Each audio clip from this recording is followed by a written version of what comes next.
community knows no bounds when the citizens are inspired to create. Imagine Martin on TV with hosts Jeff Sauer and Alexandra Hurney.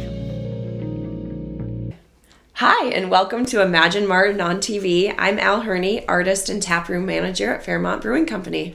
And I'm Jeff Sauer with Edge Home Finance. It's going to be a good show today. Let's jump in. Let's do it. We interrupt this program to share with you the organizations that have made Imagine Martin's Community Information Hub a reality. Martin County Economic Development. American Legion, Lee C. Prentice Post 36. Martin County Pork Producers. Central Farm Services. Martin County Historical Society. Kim Chris, Exit Realty.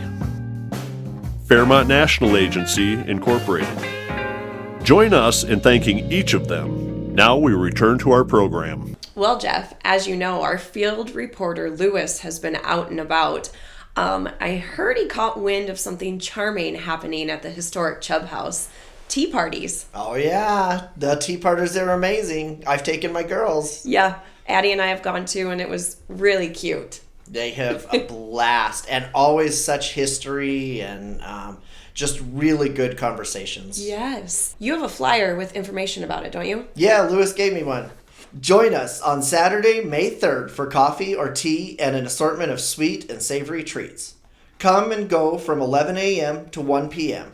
A $15 suggested donation will support ongoing updates at the Chubb House. Really cool. If you haven't gone, you should check it out. I think it's a great thing for kids almost of all ages. Yeah. When I took Addie, she was 5 and she loved it. Yeah, the girls just, they look at everything, they see all of it, they just have such a blast. And I wouldn't say even just girls, like families in general. Yeah. It's just an amazing place, an amazing house, and the amazing people that put it on. Yeah, definitely. So our mission here at Imagine Martin is to share stories about those inspired to create. And I think the Chubb House fits in perfectly. They embody that with their creativity and their historical preservation. Let's go into our special segment and check out the Chubb House.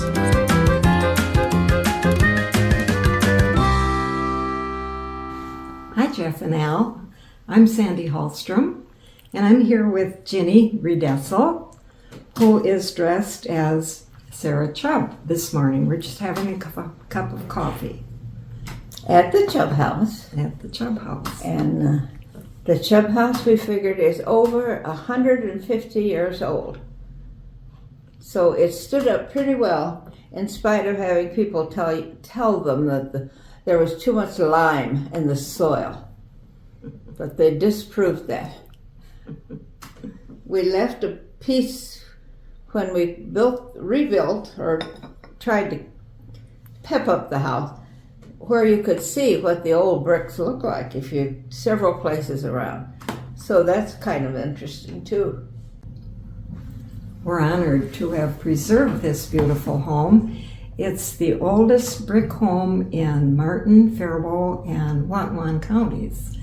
And originally the Martin County owned this home, and they were going to tear it down for a parking lot. And we thought this house was too valuable regarding history to tear it down, and so Martin County Preservation came on to restore it. And they purchased it for $35,000. And so we're just happy to preserve the history of the Chubbs. So Ginny, you were mentioning the attire you're wearing. Oh, yes. It was like your grandmother's, and I know it's really not nice to ask a person's age. Oh, But once you get to be a certain age, you're proud of it, yes. So, Well, you wanting to know my age? Yes. Yes. Well, I will be 100 in next September, so I figure that's worth crowing about a little bit. I would I say. hope I make it, And no, these were my grandmother's clothes, actually. And she wore them. In fact, I've got pictures of her in them. And ladies always had to have a shawl of one kind or another. And of course, that was their coats. They didn't wear coats in those days. I always wondered how they kept warm. Anyway, and this is her cameo. Every woman of substance had to have a cameo. Yes, we see that Sarah Chubb had one in, Yes, in our picture. and I don't look much like her, but I can feel how she felt when, in circumstances, coming to a new town with, not knowing anybody, and it must have been quite lonesome. But she was so glad, she was thrilled to death to have a house with windows because, this was pretty luxurious for those days. And Dr. Chubb must have been, like I said, a rich man because he bought quite a bit of property down along Woodland Avenue, and they used a lot of that wood for building things. And he ran a newspaper, did I mention that? Yes, And several other enterprises. he was a surveyor. If you don't like that corner up there, that is a 3-way, 4-way, whatever it is. It's now we have got it designated as it's Chubb Park. Yes. And it's just, quite a little corner there. So you can blame him if you don't like that corner. We're sitting in the largest room Yes. of the house, and you've just mentioned the windows and how they're shaped to bring the light in, but we have a few artifacts in this room. Well, we've tried everything that we've brought in. We've tried to make authentically the correct would have been.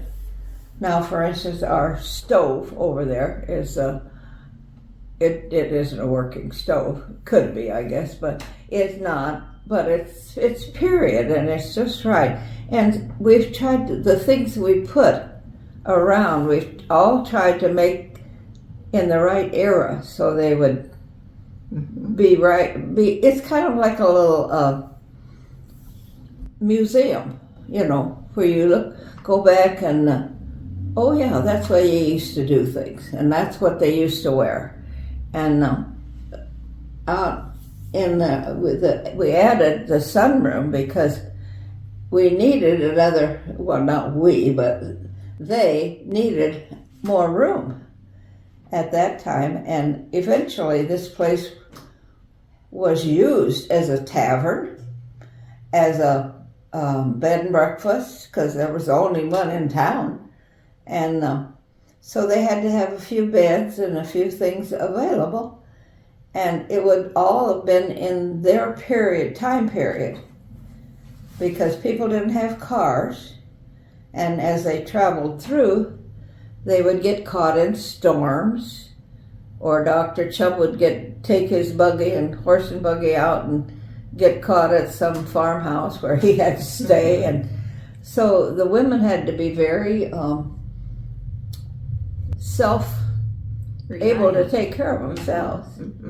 And the food, I'm sure, was, you couldn't just run over to the grocery store if you ran out of bread or something. You'd have to make it yourself or do without or substitute. And I'm sure it was quite a challenge cooking. And then people would drop in. But I guess I started to tell you about the sunroom, which we love that little room there. And it was wallpapered. And it was it was getting really bad looking and faded. So we wanted to take it off and put in fresh, new wallpaper. And you were the major one, I think, Sandy, that had we couldn't get it off. We tried and used steam and all the other tricks that they do, and could not get some of it off. So it was your idea. Well, I really would like to take credit for that, but I can't. That was before I came on. But because they couldn't get the paper off, they put a frame around it, so it looks like a picture. Put a frame around the old wallpaper so we'd know what it was, and we left it right there, and you can see on the wall. And the new wallpaper that we chose is very much like the old. Actually has the same little lady in it feeding her chickens, and quite interesting. It's pretty. It's a green and white toile. And it's so sunny and bright in there that we like that room. There's a room here, Ginny. Yes. And I'm wondering what that would have been used Well, for. we don't know. That's the thing. This was the living room, where they probably spent most of their time, or the kitchen. But it would have been great for a nursery, or if Dr. Chubb had patients that came to the house, he probably took them in there, and, if they'd have a little privacy. I wonder if it would have been maybe used for surgery. Well, I don't know if he did surgery, but he did whatever was needed at the time. And I'm sure it was, I don't know. If somebody knows, I wish they'd tell us, because we'd like to know. And of course the kitchen was probably the busiest room. And it has lots of old things that we've gathered that are fun that they've used in those. Where did the cook stove come from? Well, we found it advertised in a Minneapolis paper, and somebody just caught their eye and said, well, that's what we've been looking for. And so they contacted the people that were selling it, and it's just perfect. And it's so exactly what they would have used. And our men that work here were able to electrify enough of it so that we can use some of the burners. And we make applesauce from our tree in the backyard and do different things. We can cook, just, you wouldn't do a whole meal or something, but when we have our stew dinners in the fall, we always make fresh applesauce, and it's so good. And make it on our stove with whatever smells better than apples cooking. And we also have kerosene lanterns in there that we used for our stew dinners too. Because there was no electricity. That's been added in the later years. So when we have our dinners, and anything in the evening, you have to have light. And so we got a lot of pretty kerosene lamps that we use. And people have donated beautiful dishes that are the right era. And please don't give us any more. We don't have any more room. And we try to dress as old-fashioned as we can. And it's just a fun evening for that particular thing. But we have done, you name it, we've done it for fundraisers because we not only had to pay off that huge sum to buy this place, but now we've had taxes. And they've done street improvements where we've had to raise $5,000, and it's not that big a lot, really, but it goes way back to the lake, so that it's just a beautiful spot. Sarah picked the spot. Yeah. What can you tell us about the fireplace room? Well, it was added on later, and the fireplace has made it much more cheery and nice back there.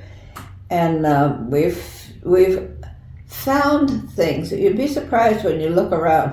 Old houses that are being demolished, like the curtains and the windows in that back room, are from an old farmhouse that belonged to Virginia Peterson's family, where she used to live, and she was so thrilled when we looked at her window and said, "Could we have those?" And so we carefully transferred everything, and then they demolished the house. So, see, that was a lot of memories for her. And we have had so many people come here and work and pretend like they were the Chubbs and what would they have done. And so everything in the house, we've tried. The old chairs are redone. You've done a lot of those, Sandy. You're good at refurbishing things. And beyond the fireplace room is our tiny little kitchen. Yes, and that's because we had to have something modern with water and a sink we could wash dishes and our hands.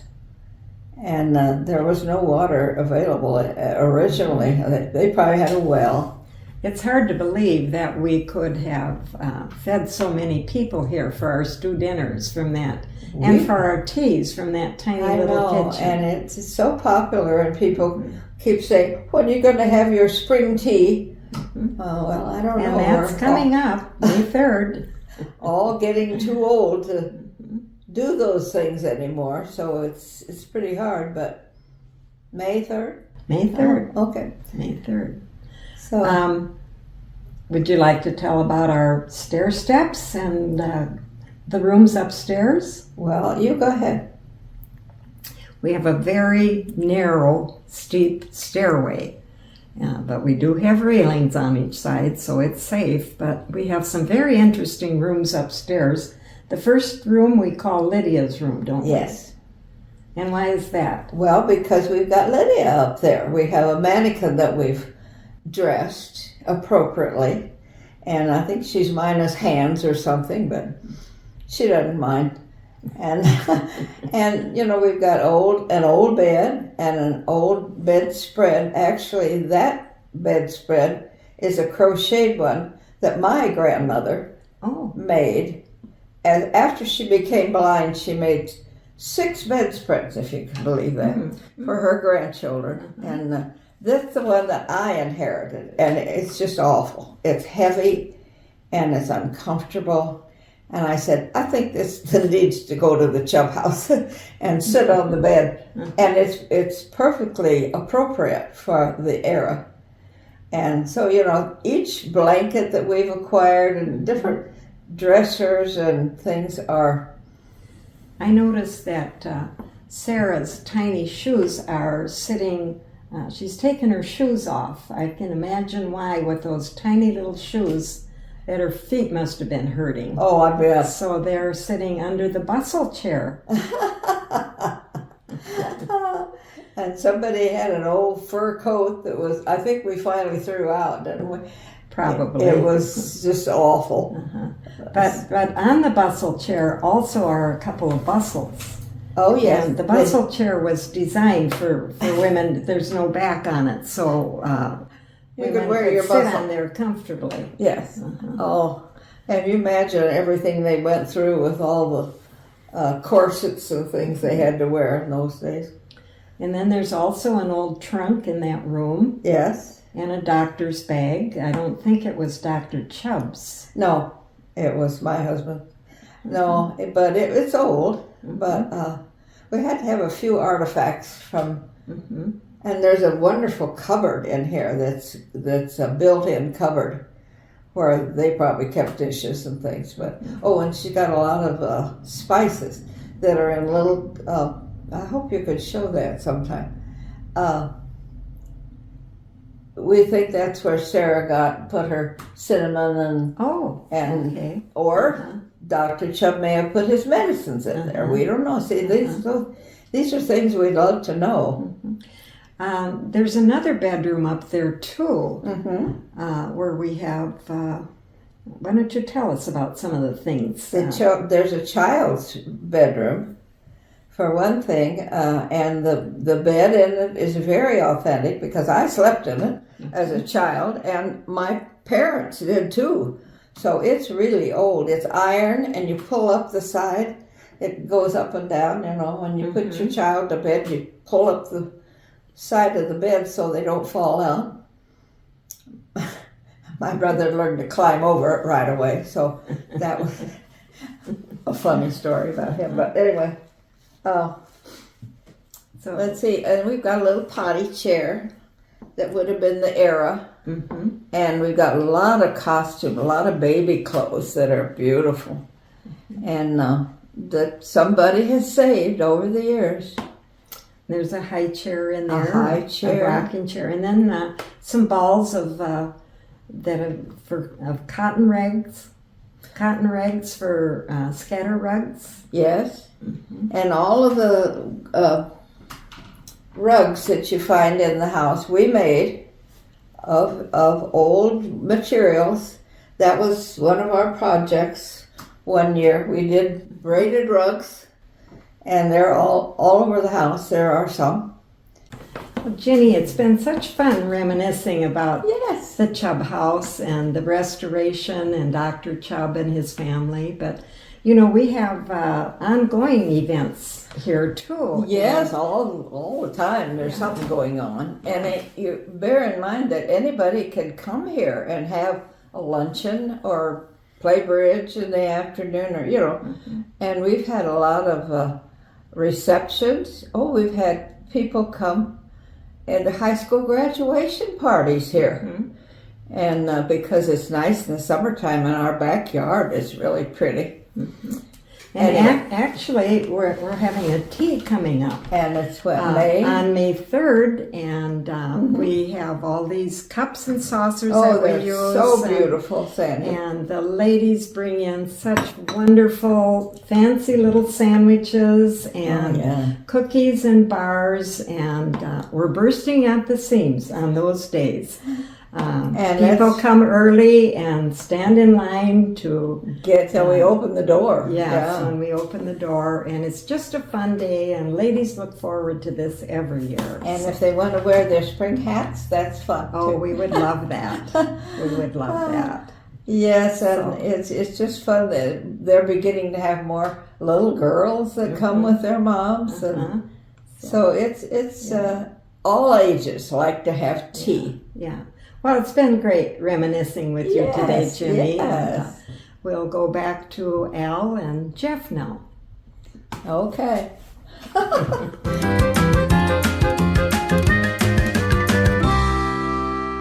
Wow, that was really cool to see. Sandy and Ginny did such a great job. They sure did. It's just an amazing story, and what amazing ladies that are helping with the Chubb House. Yeah, Ginny is, I mean, she's rocking it for 99. So cute. I loved it. Yes. Well, it's been a great show. I'd like to thank our sponsors and, of course, our viewers for joining us here. And Imagine Martin, inspired to create. A community knows no bounds when the citizens are inspired to create.